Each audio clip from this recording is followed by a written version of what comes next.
যতীন হঠাৎ দেখতে পেলে তার খাটের পাশে পুষ্প দাঁড়িয়ে তার দিকে চেয়ে মৃদু মৃদু হাসছে। পুষ্প! একসময়ে পুষ্পের চেয়ে তার জীবনে প্রিয়তর কে ছিল? নৈহাটির ঘাট নয়, বুড়ো শিবতলার ঘাট, নৈহাটির আর পারে। সেখানে ছেলেবেলায় তার মাসিমার জীবদ্দশায় সে কতবার গিয়েছে। এক এক সময় 6 মাস 8 মাস মাসিমার কাছেই সে থাকত। মাসিমার ছেলে পুলে ছিল না, যতীন ছিল তার চক্ষের মণি। তারপর মাসিমা মারা গেলে মেসোমশাই দ্বিতীয়বার দ্বার পরিগ্রহ করলেন। মাসিমার বাড়ির দরজা চিরদিনের মতো বন্ধ হয়ে গেল ওর কাছে। বুড়ো শিবতলায় পুরনো মন্দিরের কাছে ছিল ওর মাসিমার বাড়ি, আর রাস্তার ওপাশেই ছিল পুষ্পদের বাড়ি। পুষ্পর বাবা শ্যামলাল মুখুজ্জে বাঁশবেড়ে বাবুদের জমিদারিতে কি যেন কাজ করতেন। পুষ্প ছিল ভারী সুন্দরী মেয়ে। তার হাসি, সে হাসি কেবল পুষ্পই হাসতে পারত। দোষের মধ্যে পুষ্প ছিল অত্যন্ত গর্বিত মেয়ে। তার বিশ্বাস ছিল তার মতো সুন্দরী মেয়ে এবং তার বাবার মতো সম্ভ্রান্ত লোক গঙ্গার ওপারে কোথাও নেই। ধীরে ধীরে পুষ্পের সঙ্গে ওর আলাপ হয়। ধীরে ধীরে সে আলাপ জমে। ও তখন 13 বছরের ছেলে, পুষ্প 13 বছরের মেয়ে। সমান বয়স হলে কি হবে, বাচাল ও বুদ্ধিমতী পুষ্পের কাছে যতীন ভেসে যেত। পুষ্প চোখে মুখে কথা কইত। যতীন সপ্রশংস দৃষ্টিতে তার গর্বিত সুন্দর মুখের দিকে নীরবে চেয়ে রইত। মস্ত অশ্বত্থ গাছ যে পুরনো ঘাটটার ওপরে, যেটার নাম সেকালে ছিল বুড়ো শিবতলার ঘাট, ওই ঘাটে কতদিন সে ও পুষ্প একা একা বসে গল্প করেছে। জগদ্ধাত্রী পুজোর ভাসানের দিন পাঁপড় ভাজা কিনে ঘাটের রানার ওপর বসে দুজনে ভাগ করে খেয়েছে। কেমন করে যে সেই রূপ গর্বিতা বালিকা তার মতো সাদা সিধে ধরনের বালককে অত পছন্দ করেছিল, অত দিনরাত নিত্য তাদের বাড়ি না গেলে অনুযোগ করত, এসব কথা যতীন জানে না। সেসব বোঝবার বয়স তখন ওর হয়নি। 2-10 দিন নয়, 1.5 বছর 2 বছর ধরে দুজনে কত খেলা করেছে, কত গল্প করেছে, কত ঝগড়া করেছে, পরস্পরের নামে পরস্পরের গুরুজনের কাছে কত লাগিয়েছে। আবার দুজনে পরস্পরে যেচে সেধে ভাব করেছে। সে কথা লিখতে গেলে একখানা ইতিহাসের বই হয়ে পড়ে। মাসিমার মৃত্যুর পরে কেউটার পথ বন্ধ হলো। বছর খানিকের মধ্যে পুষ্পও বসন্ত হয়ে মারা গেল। দেশে থাকতে পুষ্পর মৃত্যু সংবাদ মেসোমশাইয়ের চিঠিতে সে জেনেছিল। তারপর 13 বছর কেটে যাওয়ার পরে 26 বছর বয়সে যতীন বিবাহ করে। বাল্যের 13 বছর বহুদিন। পুষ্প তখন ক্ষীণ স্মৃতিতে পর্যবসিত হয়েছে। তারপর আশালতার সঙ্গে নবীন অনুরাগের রঙিন দিনগুলিতে পুষ্প একেবারে চাপা পড়ে গেল। কিন্তু চাপা পড়ে যাওয়া আর ভুলে যাওয়া এক জিনিস নয়। মানুষের মনের মন্দিরে অনেক কক্ষ, এক এক কক্ষে এক এক প্রিয়জন অতিথির বাস। সে কক্ষ সেই অতিথির হাসি কান্নার সৌরভে ভরা, আর কেউ সেখানে ঢুকতে পারে না।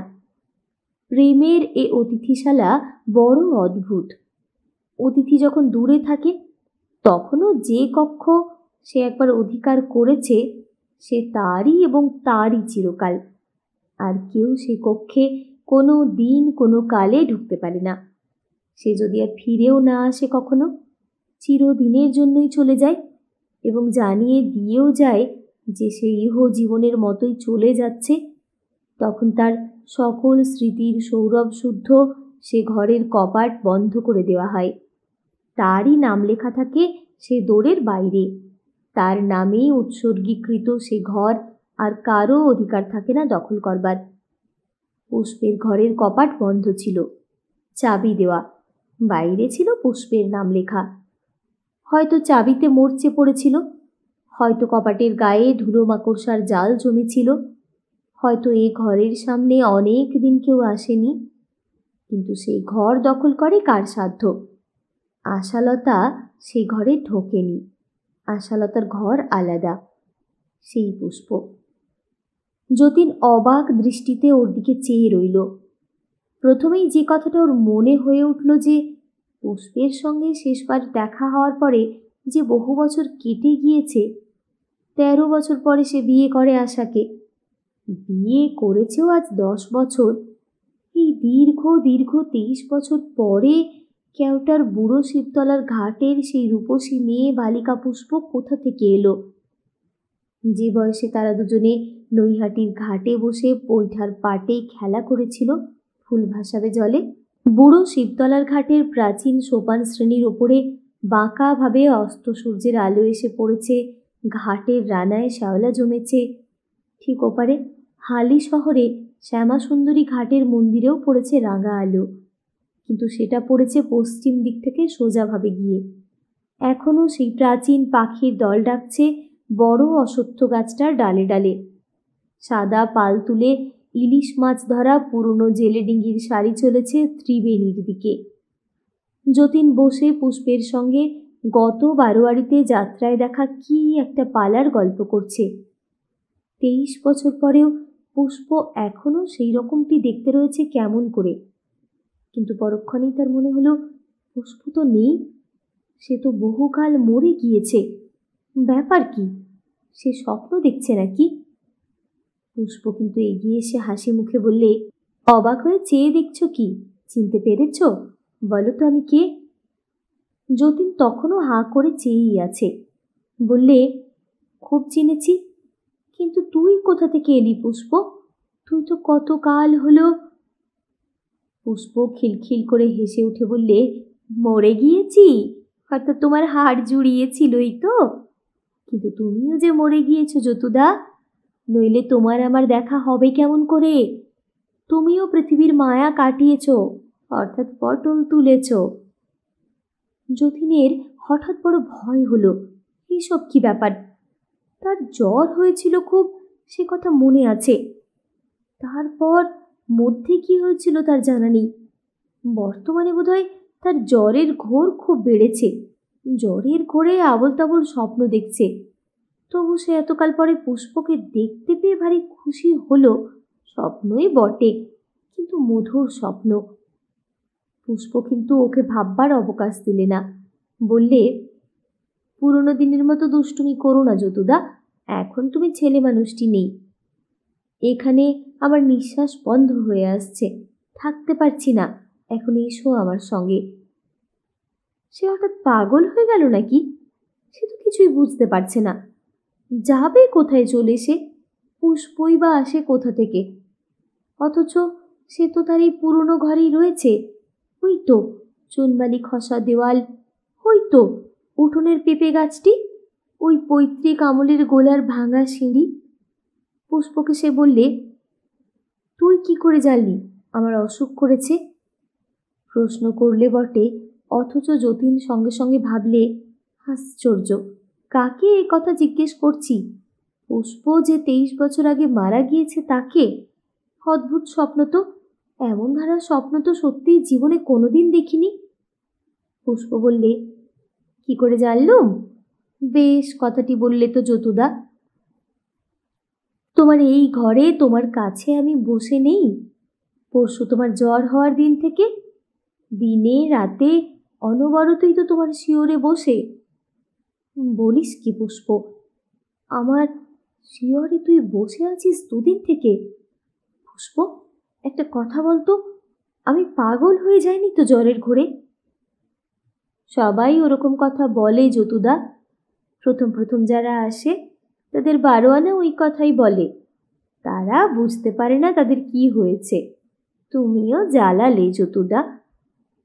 কথা শেষ করে পুষ্পর হাত ধরে খাট থেকে নামিয়ে নিতেই যতীন বেশ সুস্থ ও হালকা অনুভব করলে নিজেকে। তারপর কি মনে করে খাটের দিকে একবার চাইতেই সে বিস্ময়ে কাঠ হয়ে দাঁড়িয়ে রইল। খাটের ওপর তার মতো একটা দেহ নির্জীব অবস্থায় পড়ে, ঠিক তার মতো চোখ মুখ, সবই তার মতো। পুষ্প বললে, দাঁড়িও না যতুদা, এসো আমার সঙ্গে। কেমন এখন? বিশ্বাস হয়েছে বোধ হয়, বুঝলে এখন? পুষ্প তো ঘরের দরজা খুললে না, তবে তারা ঘরের বাইরে এসে দাঁড়ালো কি করে? এখনো রাত আছে, অন্ধকার রয়েছে, মাথার উপরে অগণ্য তারা জ্বলছে। নবীন বাড়ুজ্যের বাড়ির দিকে একটা কুকুর ঘেউ ঘেউ করছে, অথচ এই ঘন অন্ধকার রাত্রে সে চলেছে কোথায়? কার সঙ্গী বা চলেছে? এখনো কি সে স্বপ্ন দেখছে? পুষ্প বললে, এখন বিশ্বাস হলো যতুদা? দেওয়ালের মধ্যে দিয়ে বার হয়ে এলাম, দেখলে না? কি করে এলাম? ইটের দেওয়াল এখন তোমার আমার কাছে ধোঁয়ার মতো। আমাদের এই শরীরে পৃথিবীর জড় পদার্থের স্পর্শ লাগবে না। আর একটা মজা তোমায় দেখাবো। পায়ে হেঁটে যেও না, মনে ভাবো যে উড়ে যাচ্ছি। যতীন মনে মনে তাই ভাবলে। অমনি সে দেখলে তার দেহ রবারের বেলুনের মতো আকাশ দিয়ে উড়ে চলেছে। দুজনে চলল, পুষ্প আগে, যতীন তার পেছনে।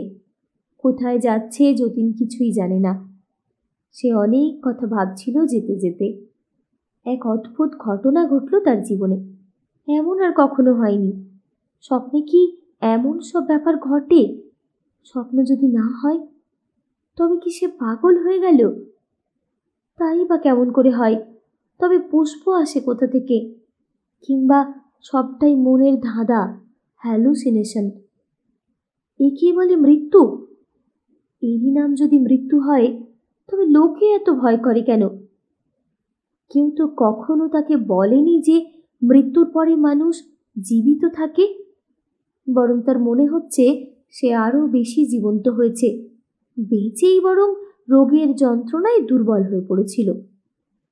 হঠাৎ যতীন দেখলে সে এক নতুন দেশে এসেছে।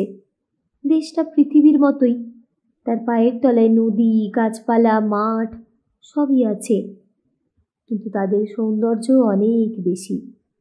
আকাশের দিকে চেয়ে দেখলে সূর্য দেখা যায় না, অথচ অন্ধকারও নেই। ভারী চমৎকার এক ধরনের অপার্থিব মৃদু আলোকে সমস্ত দেশটা উদ্ভাসিত। গাছপালার পাতা ঘন সবুজ, নানা ধরনের ফুল, সেগুলো যেন আলো দিয়ে তৈরি। এক জায়গায় এসে পুষ্প থামল। এ কি? এ তো সেই পুরনো দিনের কেওটাসাগঞ্জের বুড়ো শিবতলার ঘাট। ওই গঙ্গা, ওই সেই প্রাচীন অশ্বত্থ গাছটা, ওই তো বুড়ো শিবের ভাঙা মন্দিরটা। পৃথিবীতে মাঝে মাঝে গোধূলির সময় মেঘলা আকাশে যেমন একটা অদ্ভুত হলদে আলো হয়, ঠিক তেমনি একটা মৃদু তাপহীন চাপা আলো গাছপালায়, গঙ্গার জলে, বুড়ো শিবের মন্দিরের চূড়োয়। ওকে ঘাটের সোপানে একা বসিয়ে পুষ্প কোথায় চলে গেল। যতীন চুপ করে বসে অদ্ভুত আলোকে রঙিন গঙ্গাবক্ষের দিকে চেয়ে রইল।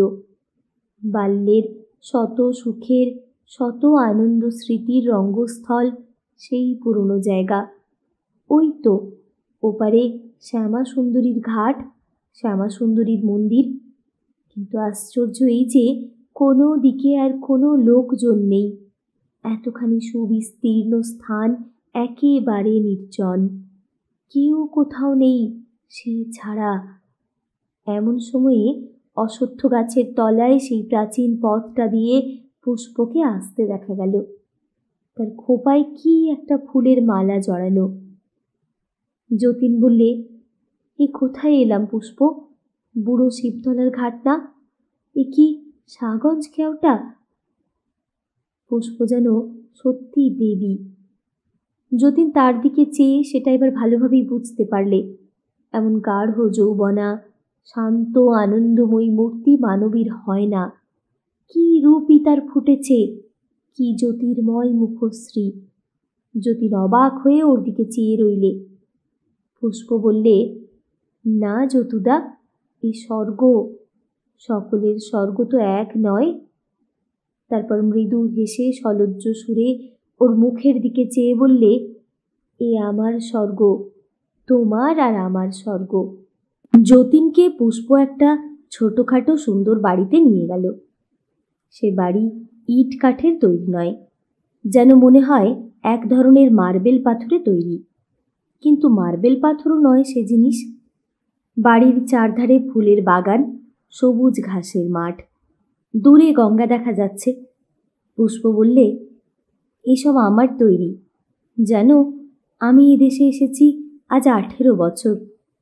তোমার অপেক্ষায় ঘর সাজিয়ে বসে আছি।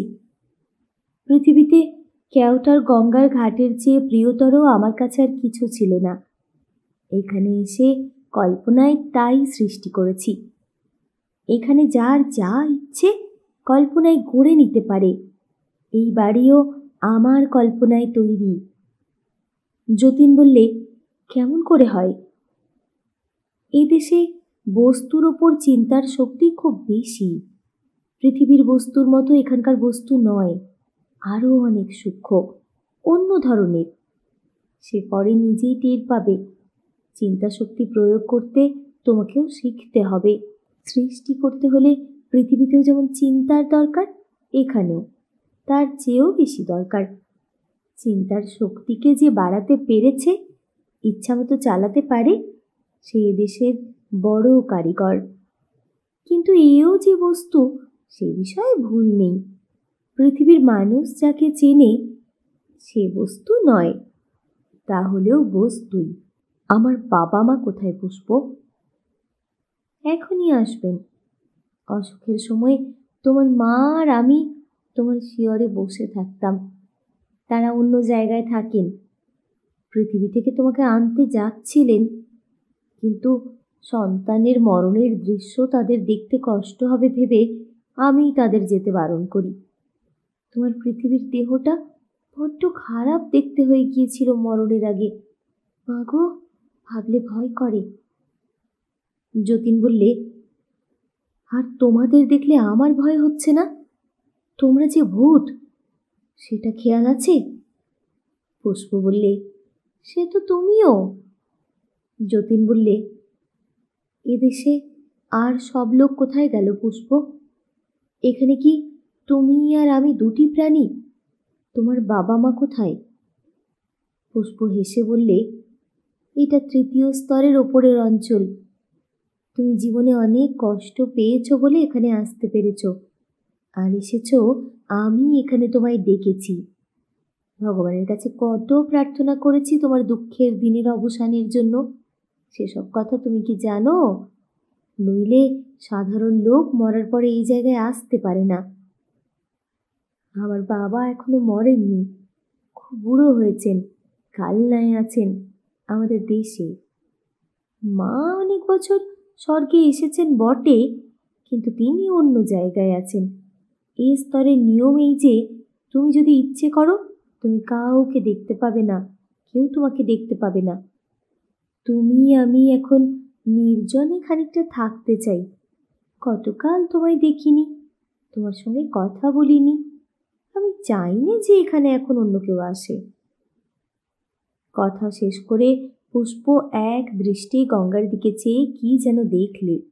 তারপর বললে, চলো তোমায় পৃথিবীতে একবার নিয়ে যাই। তোমার মৃতদেহটা শ্মশানে দাহ করছে, তোমার দেখা দরকার। পুষ্প যতীনের হাত ধরলে। পরক্ষণেই স্বর্গ গেল মিলিয়ে।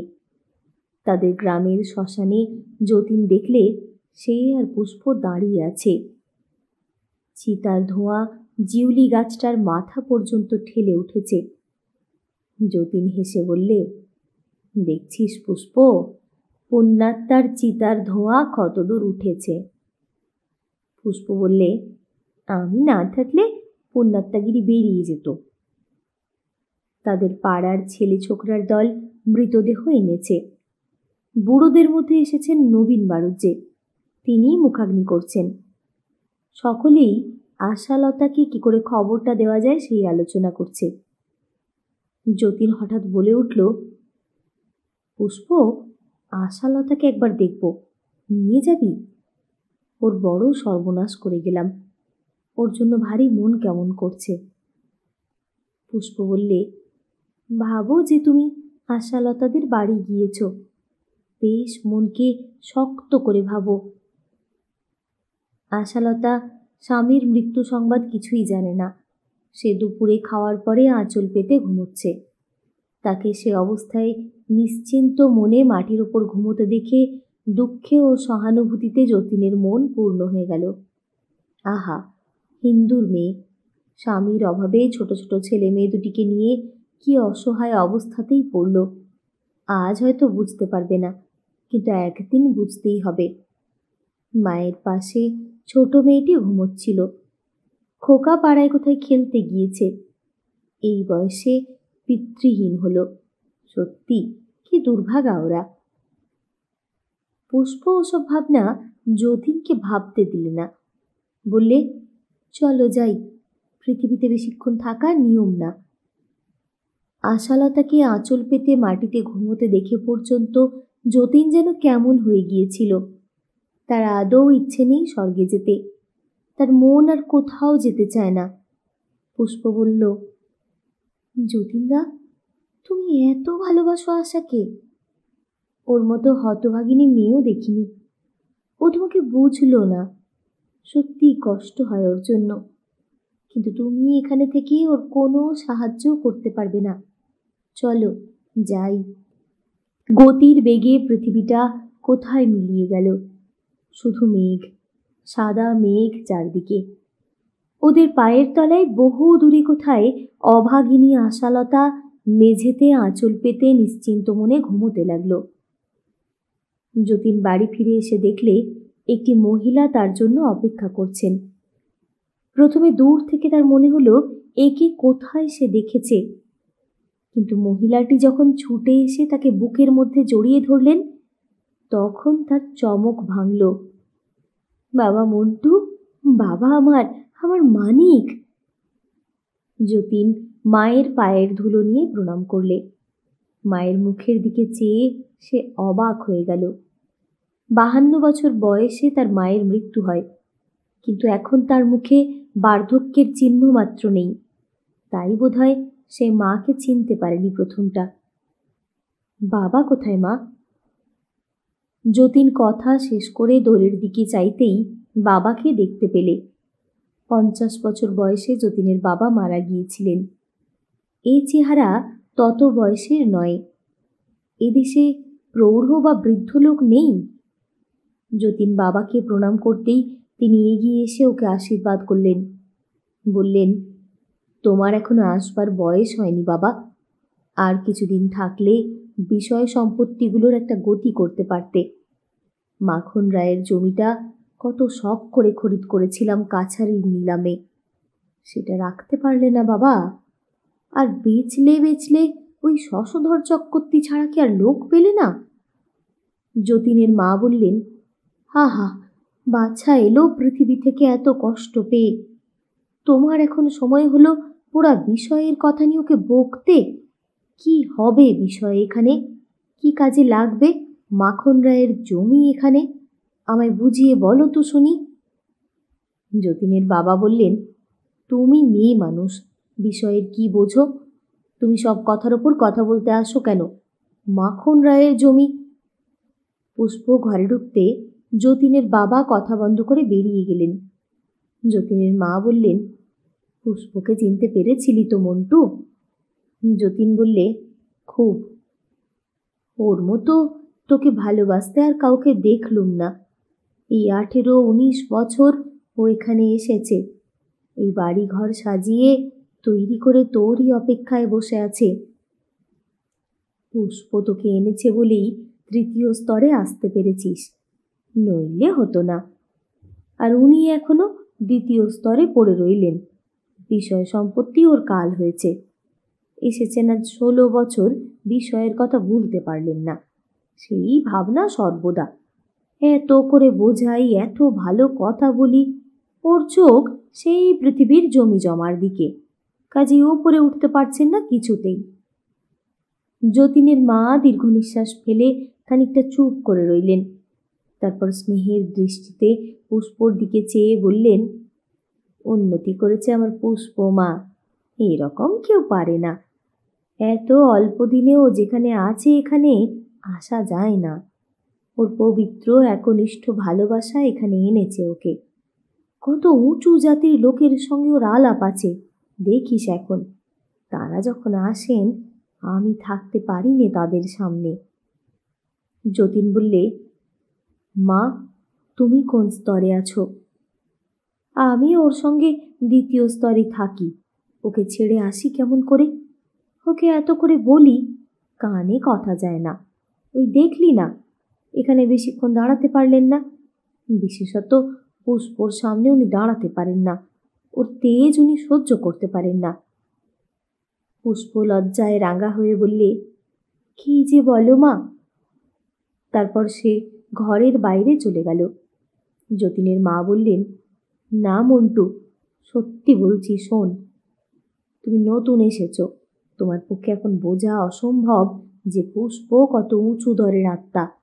ও যেসব উচ্চ স্তরে যায়, সেখানে যাওয়ার কল্পনাও করতে পারে না সাধারণ মানুষ পৃথিবী থেকে এসে।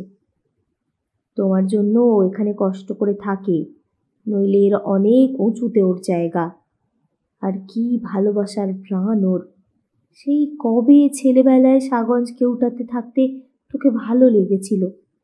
জীবনে সেই ওর ধ্যান জ্ঞান, তোকে আর ভুলতে পারলে না। তুই বৌমার ব্যাপারে পৃথিবীতে কষ্ট পেতিস, পুষ্পর এখানে কি কান্না!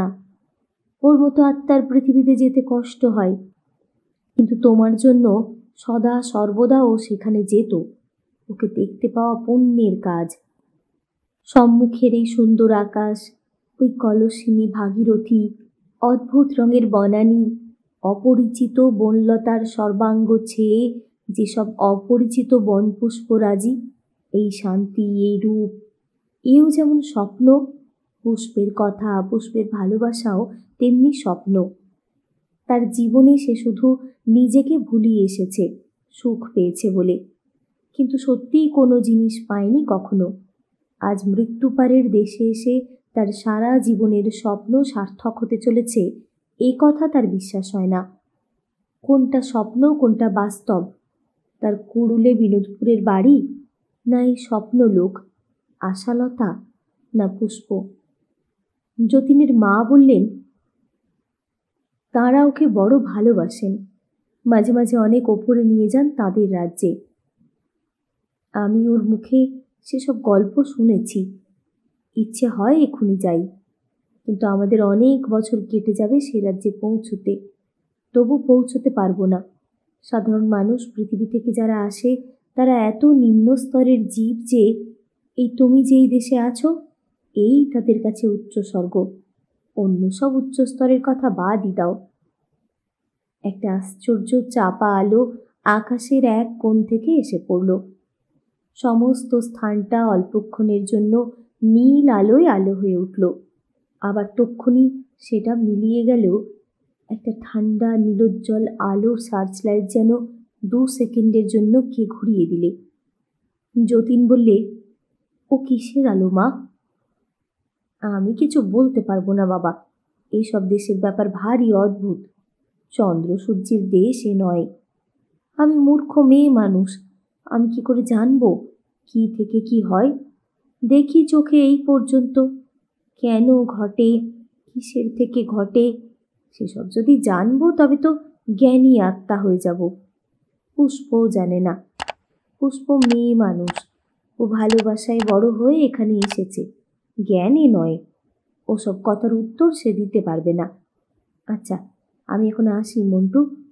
নতুন সবে কাল এসেছ, ক্রমে কত কি অদ্ভুত ব্যাপার দেখবে, কত কি নিজেই জানতে পারবে। সময় ফুরিয়ে যাবে না। সময় এখানে অফুরন্ত, অনন্ত। যতীনের মা চলে গেলেন।